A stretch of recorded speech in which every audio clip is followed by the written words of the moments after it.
pangalan mo? Ayoko! Ayaw mo, okay? Ayoko! Rebuke you! Iwanan mo siya! Huwag ka nang papalit sa tanas! Kinagapos kita! Labas! Layas! Hindi mamaya! Ngayon din! Labas! Pag ang nangangaral na gumagawa ng milagro, ang aral ay mali, sa demonyo yung milagro noon. Halimbawa, marami kasi ngayon nagmimilagro Pero mga kasinungalingan lang, di naman totoo. 24:24 ng Mateo. Pakinggan niyo.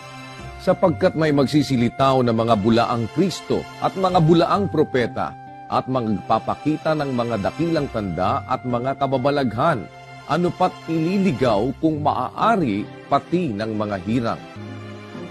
Pagka ang isang nagmimilagro, ang aral ay wala sa Biblia, mali, invento, yun po ay milagro ng demonyo. Kita nyo, nagpipresenta pa kay Kristo sa araw ng paghukom. Panginoon, di ba kami nang hula sa pangalan mo? Sa pangalan mo, nagpalayas pa kami ng demonyo. Sa pangalan mo, nagsigawa kami ng maraming gawang makapangyarihan.